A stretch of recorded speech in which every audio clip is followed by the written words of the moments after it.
All right, what is going on, guys? UFC Fight Night, Covington versus Buckley is over, and I'm going to do my full card post-fight. Starting off with the very first fight of the night, Josephine Knudsen versus Piera Rodriguez. Oh, there we go. Pretty much in this fight, kind of what I got my prediction wrong, but I did say in my prediction that don't be surprised if Knudsen gets out grappled, and that would be Rodriguez's best path to victory. And that's pretty much what she did. Knudsen, she would get taken down, and she was not able to get back up for very big moments of time. I don't think they have total control time. That's the stat I wish they would actually put on here. Like, they put down like the amount of takedowns attempted. But yeah. I mean, she was getting outstruck on the feet. She was worried about the grappling. Not much to say about this fight. I mean, it's just a low-level women's MMA fight. Moving up. This was a good fight. Davy Grant versus Ramon Tavares. I knew my gut instinct I should have went with Davy Grant. But, you know, I thought he's coming off that long layoff, coming off a surgery. I believe it was a neck surgery. I think they said that on the broadcast. So I'm like, man, But he just showed to have more weapons. Like, Tavares has decent boxing, and that's really about it. Grant can mix it up, and that's what he was doing essentially this whole fight. He was mixing up his targets. He was mixing up if he was throwing punches or kicks. Didn't really mix up the grappling a whole lot. Maybe a little bit of clinching. What the fuck? Am I retarded? I don't remember him shooting for takedowns. At all. And it says he shot for 8 takedowns. Or at least attempted 8 takedowns. That completely in my mind and out my mind. But, yeah, I mean, Tavares kind of got, I don't want to say exposed, but he's got some holes in his game. He needs to work on it. And he's kind of older for a fighter. Is he 30? So, a little bit of time to improve, and then if not, he probably won't do much in the UFC. Good win for Davy Grant. I thought this was not the controversial. When I'm doing these videos, I need to pull up the scorecards on my phone. There was one fight where it was a really controversial scorecard. Okay, it wasn't this fight. I know what fight it was. We'll go over that later. But for some reason, I'm thinking this is a unanimous decision. For some reason, I think it was a split decision, but that was later on in the night. There we go. Okay. Yeah. So one judge gave round 2 for Tavares, and all the other judges gave all 3 rounds for Tavares. Live, I gave round 2 for Roman Tavares, but, you know, I'm not going to go back and rewatch it, but it was a close round. Round 2 was close. That's for sure. Anyway, moving up on the card, Miranda Maverick versus Jamie Lynn Horth. Miranda Maverick did not look too good in this fight. Looked okay on the feet. Was having a tough time getting the grappling going. I'm assuming it's because Jamie Lynn Horth she has very long limbs. So it was harder for Maverick to use the grappling, use the wrestling, get the takedowns. Again, most of the time when she would get her down, she was having a hard time getting back up to her feet. But the first round and the third round, all unanimous for Miranda Maverick. Second round, she got outstruck pretty clearly. Wasn't able to really work much. And you could tell she was getting frustrated in the fight. I think I even saw a clip online of her, you know, mad about what she did in the fight. Didn't think she did enough in the fight itself. I'm kind of flipping back and forth in my mind if I think she deserves to fight a top 15 opponent next. I don't know if she'll win, quite honestly. I think she might deserve it just based on the win streak she's on. And how many, I think, was this like 5 fights in a row? 4 or 5 fights in a row? Win streak. So I think they probably are going to give her somebody in the top 15 next. And I don't have it pulled up in front of me now. But I'm not sure if she will win. Moving up on the card. We have Miles Johns versus Felipe Lima. pretty much the tale of this fight. Miles Johns looking for a one-shot KO punch, never finding it, and Lima just outworking him the whole fight. There were like a couple slight moments for Johns, but nothing to give him a round or anything. Yeah, all three judges 30-27 for Felipe Lima. Won every single round. I mean, he completely outworked. He did better in the grappling versus Miles Johns, better in the striking. Was better with the range of strikes he used. You could just tell that whole fight. And Johns was getting mad, which I don't understand when fighters get mad. Lima is piecing him up on the feet, and then Johns is ducking down and swinging a big right hand, and then he'll swing 2 or 3 punches, over swing on him, miss all of them, and then get mad like, come on, what are you doing? Why aren't you fighting me? It's like, dude, you just want him to stand there and just get hit? No. Miles Johns not very good. I will be excited to see Lima's next fight, but Johns has got to work on his fundamentals and not just trying to go for overhands and big hooks. Moving up the card. This was a good fight of the long, lanky bastards in the featherweight division. We got a first-round knockout by Sean Woodson with 2 seconds left on the clock. Right off the gate, Padilla went straight for Woodson. He's trying to get him out of there quick. They listed off the stat. I don't remember the exact numbers, but he has a bunch of first-round finishes, like under X amount of time, very quickly. Padilla, that is. Clipped him a little bit, and hurt him, but not like anything major. Didn't hurt him super bad or anything enough to where it was going to affect his performance. Woodson kind of got his composure back, and for most of the round up until the finish was just boxing Padilla up. I mean, just landing with ease, mostly evading the shots of Padilla. Padilla would get him backed up against the cage, rushing in, and Woodson would do a good job to circle out and around and go back to the center of the octagon. Looked pretty good in this fight, if I'm being honest. And in his post-fight speech, calls to be ranked and to get a bonus. There were so many good knockouts on this fight card. I'd honestly give all of them $50K. If I was in the position that Dana White is in the UFC, I would give every fighter that got a knockout $50K because they were all great knockouts. I'm trying to remember all of them right off the top of my head. This might have been, and this was a great knockout, this might have been I don't know, maybe the cop one. The worst knockout in air quotes, because they were all great knockouts, great finishes.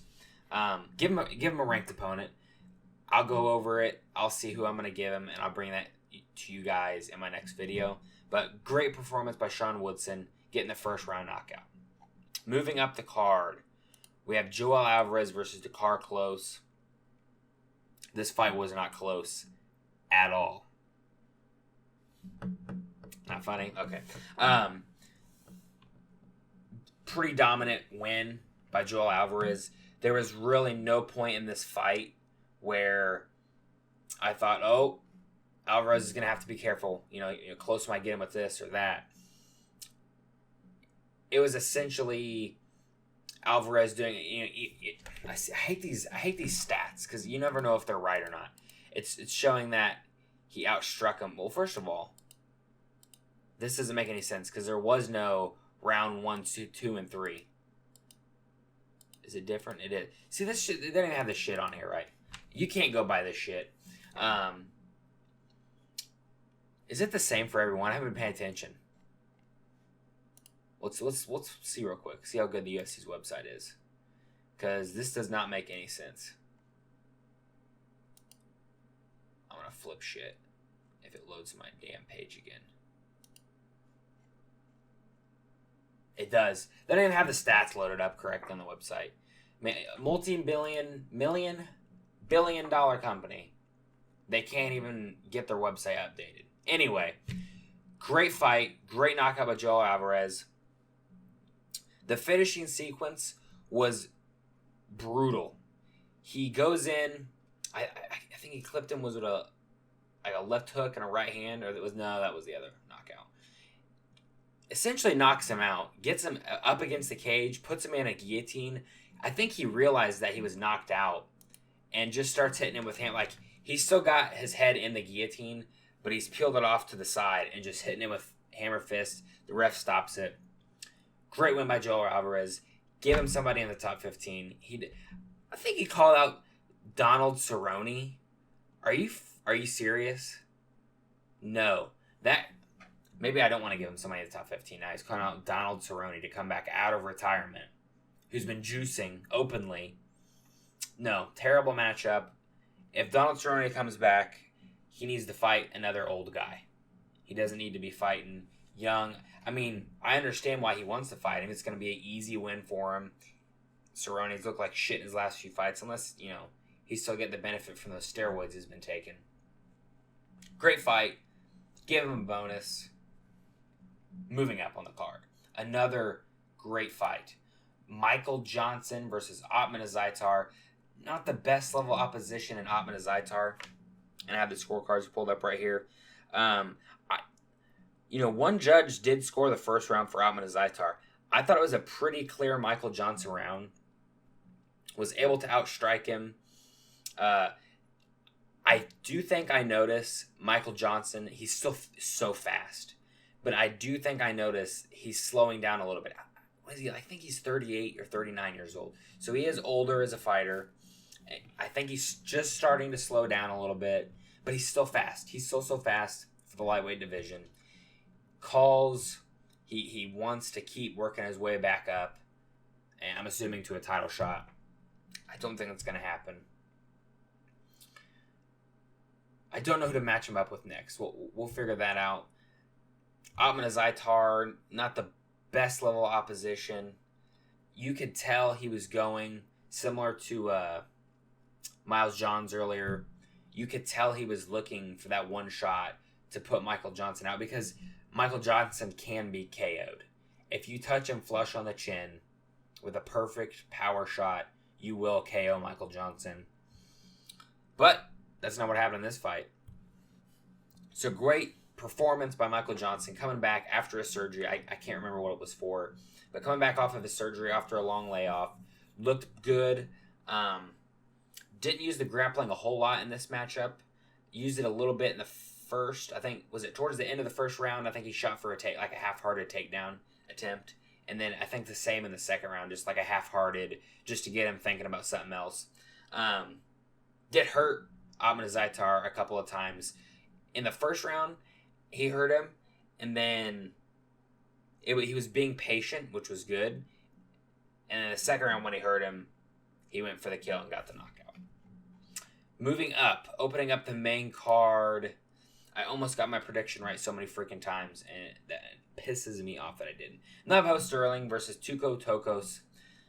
I predicted Navajo Sterling be a first-round KO.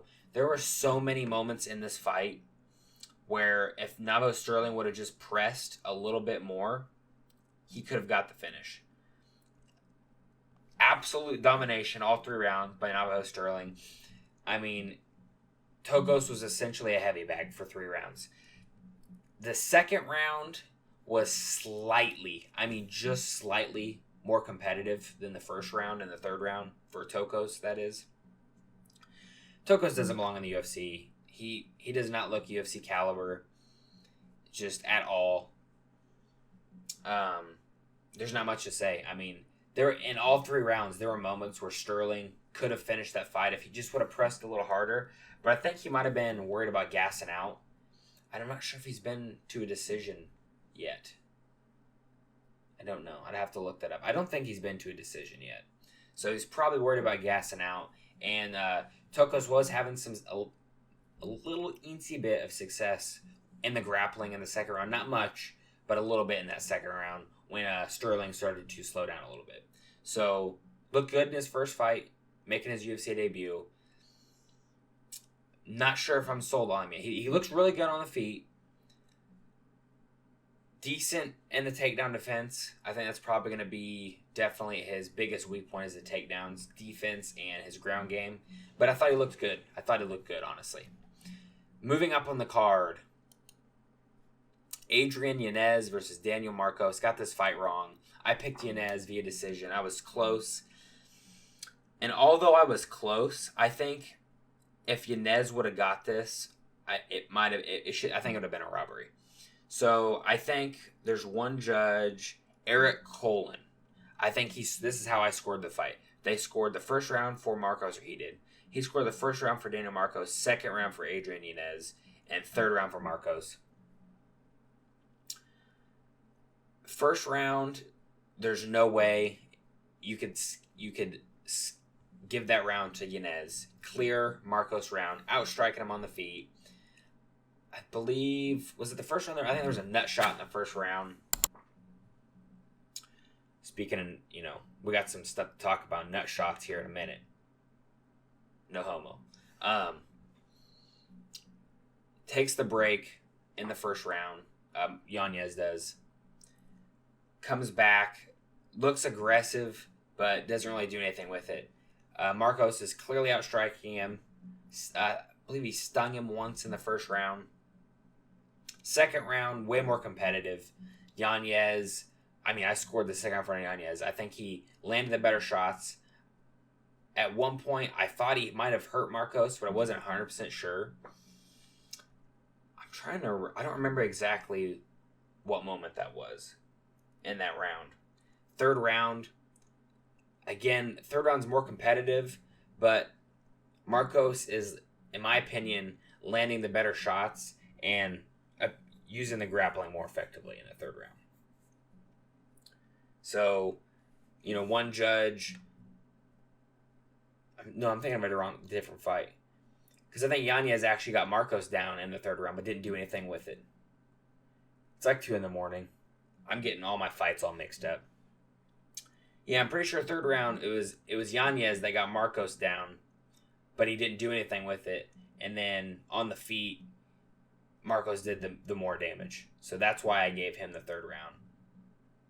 And I think he should have got the third round, unlike this one judge. So I don't think it should be that controversial. I guess I just overhyped Yanez. But, oh well. Moving up the card. This was actually a really solid fight, even though the crowd was booing for whatever reason. Got my prediction wrong, and I had a feeling I was going to. I didn't do too good on this card. Vitor Petrino versus Dustin Jacoby. Let me pull up the scorecards. This fight was a very competitive fight until it wasn't. So all 3 judges see it the same way. First round, Dustin. Second round, Petrino. I would agree with that. First round, Jacoby landed the better shots. Finally, this is different now for whatever reason. First round, landed the better shots. Just finding his timing and rhythm better. Petrino not really getting off anything big in the first round. Second round, you could tell when he was going into his corner after the first round of Petrino, that is, he was looking pissed, upset, frustrated. Going into the second round, he did look more locked in. And then the finish. The finish on this fight. Jacoby, left hook, right hand straight down the middle. It looked identical to the Jorge Masvidal Kamaru Usman knockout. It looked identical. Like the way Petrino fell, the way he threw it, it looked identical. You have to give Dustin the $50K bonus. I'm actually going to look up right now. Let's look it up, because sometimes the UFC will put it out on their Twitter, who gets the bonuses and shit. So let's see if they put it out yet. Because there's just so many fights, I have no clue. Okay, here we go. So, performance of the night, Michael Johnson. Okay, yep. And Dustin Jacoby. And then fight of the night was Cub Swanson and Billy Quarantillo. I would agree with that. I would give that fight of the night. Yeah, I would agree with that. Dude, honestly, quit being so damn stingy. Michael Johnson, Dustin Jacoby definitely deserve it. The performance bonuses. Give freaking Yoel Alvarez a performance bonus. Give Woodson a performance bonus. Like, they deserve it. They're on the lower end of the pay scale. I'm sure Michael Johnson's probably, higher up there. Give them performance bonuses. The lower end pay scale fighters need performance bonuses when they perform like that. That's a topic for another video maybe I'll make in the coming weeks. Anyway, on to this fight. Perfect knockout in the third round for Dustin Jacoby. I don't think he's going to go anywhere in the light heavyweight division. Could he get ranked again? Yes. Light heavyweight's not that deep as far as talent. And I think, like he said in his post-fight, if he just stays calm, they were getting booed, but he was just staying calm, staying relaxed, and eventually found the kill shot in the third round versus Vitor Petrino. Vitor Petrino probably doesn't have a future in the light heavyweight division. Moving up, featured fight on the main card. Manel Kape versus Bruno Silva. This fight, man, talk about nut shots. So, Manel Kape doing very well in the first round. Gets fouled. They take their momentary pause. Not that much long after that. Gets fouled again. And it's like progressively getting worse every time he's getting fouled. But, first round, Kape is just beating the shit out of Silva. Having his way with him. Doing whatever he wants. Showboating. He's showboating the whole freaking fight. First round, easy. 10-9 Kape. Second round comes out. Another nut shot from Silva. That's what I'm remembering. The Yanez fight. He got nut shot and eye poked at the same time. Shit, no. It's either Yanez, I'm trying to remember the color of shorts. It's either the Yanez fight or the Grant eye poked and nut shot. I think Grant eye poked and nut shot at Roman Tavares. I can't remember. It's hard to remember shit. It all blurs together after a while. A lot of fouls tonight, nonetheless. But they do take a point. I tweeted out, if Silva, because this was after he did it twice in the first round, if he does one more nut shot, they need to take a point. Honestly, I'm of the opinion, you do one foul, they tell you if you do this foul one more time, you get a point taken. I think you should get one hard warning, and then as soon as you do the foul again, any foul again, it's an automatic point deduction. But the ref did do the right thing. Keith Peterson did take a point in the second round, which was good. But he didn't need the point deduction. He was still winning that second round. And that was the worst of the three nut shots that happened, was the one in the second round. As soon as it happened, he's on the floor in a ball, screaming in pain. Understandably, he's getting hit in the nuts. Apparently, we couldn't see it or hear it because the stupid commercials.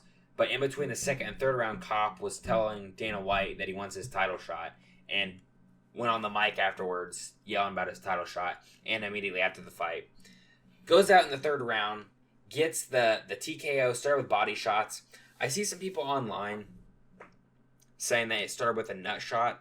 I went back and rewatched it in a half speed. It was too hard for me to call if it was a nut shot. It was really close to the belt line. Personally, I cannot tell if it was a nut shot or not.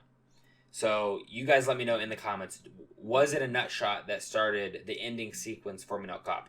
Regardless if it was a nut shot or not, I think Manel Kape was going to finish the fight right then and there in the third round anyway. So I didn't really think that really mattered all that much. Good TKO victory by Manel Kape. I don't know if it gets him a title shot, though.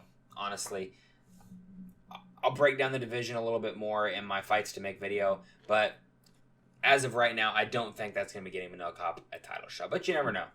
You never know. Moving on. Co-main event, the fight of the night. I wonder if I refresh. Nah, I'm not even going to worry about it. I wonder if they've updated on their website.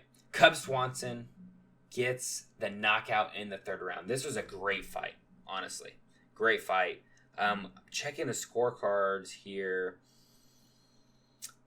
So we got one stupid judge gave the second round to Swanson. So first round, Swanson comes out, is looking great. I mean, he really is looking good in that first round. Landing good shots on Quarantillo, stinging Quarantillo, bouncing around, hands low, ready to stuff the takedowns of Billy Q.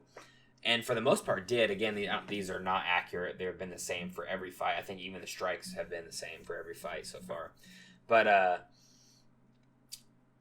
Billy Q just couldn't really get off in that first round. Second round, first round, easy, 10-9 for Cub Swanson. Second round, I thought it was Billy Q's round. Swanson was actually looking a little tired in that beginning of that second round. Really, the second round in general was looking tired. Looking more labored in his shots and the bouncing around movement he was doing. Still a very competitive second round, but I thought Billy Q landed the better shots, was able to implement some grappling in the second round. Not a whole lot, but he did implement some grappling. And I tweeted out, like, after that second round, I'm like, Swanson looked like he's starting to fade. You can really see the age on him. I think I tweeted out, he's either going to get knocked out this round or he's going to knock Billy Q out. I did not see, my official prediction was Cub Swanson via decision. There in that moment live, I did not see this fight going to a decision. I could just tell someone was going to get finished, and I kind of thought it was going to be Swanson, because the way Billy Q was going, Swanson kind of won the first half of that second round, and then Billy Q started coming back in that second half of the second round and really did more in that second half of the second round than Swanson did in the first half. So that's why I scored the second round for Billy Q. But when Swanson came out into that third round, he looked fresh. He looked ready to go. He looked on point. And I think it was the same as the Jacoby. I think it was a left hook straight right down the middle. Just puts Billy Q out cold. Billy Q's not that good, unfortunately, but Cub Swanson's old. So this is a good fight. Watching two kind of veterans. I say that loosely with Billy Q, but I think he's like 36 years old, even though he has been in the UFC quite a while. This was a great fight.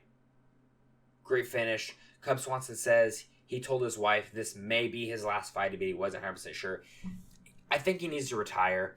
If he's going to stay around, they need to do just...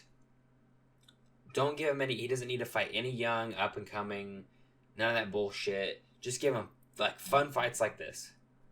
That's all he needs, is fun fights from here on out, if he's going to continue to fight. And he's 41. I don't think he needs to fight anymore. I can't even think of anybody off the top of my head. Maybe I'll think of one, and I'll throw it in the fights to make video. Moving up the card to the main event. Won't let me click it. So we're just going to scroll up here. Main event. Buckley, Colby Covington. Ends officially via third round doctor stoppage. Literally the dumbest shit ever. Let's look at the scorecards. Yeah, nothing controversial on these scorecards. I was just making sure, because you never know. You have these dumbass judges, and who knows what they're going to score stuff. This fight was all Buckley.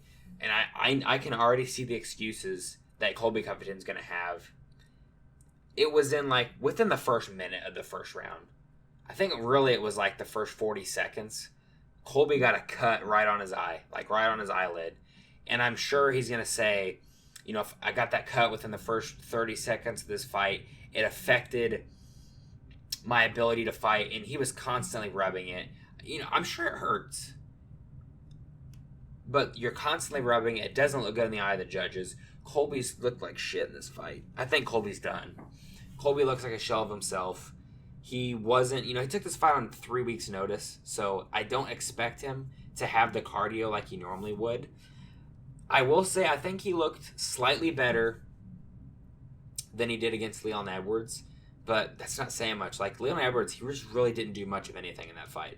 I think in this fight, Buckley was pressuring him, and Colby kind of was forced to throw something back, even though he looked like complete shit while doing it, so he didn't get knocked out. But essentially, it was a shutout performance by Joaquin Buckley. I think outside of Second round, Colby had like maybe a minute and a half of control time. Landed like 2 little punches and maybe an elbow. And I see Henry Cejudo online scoring round 2 for Colby. Like, a minute 30 at control time where you don't really do anything doesn't win you a round. I mean, Buckley was just landing with ease on the feet, stuffing, I think, most of the takedowns outside of 2 or 3 takedowns. Colby might have got him momentarily. But shutout performance for Buckley. Gets the doctor stoppage. I wished they would have just, there was literally 18 seconds left in the third round. And they just had gotten up from a grappling sequence. And Dan Murgliata steps in.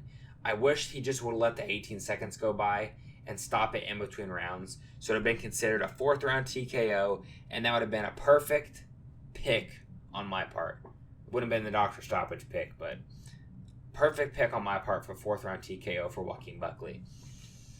And I think one more fight, again, pending what's going to happen in the welterweight division. So you have Bilal, who's ready. He's starting to train again. You have Shavkat, who deserves the title shot, has earned a title shot in the number 1 contender fight he did with Ian Gary. But, you know, if the things I've seen online are true, that Shavkat, you know, I think he tore his MCL or ACL or some one of the CLs in his knee.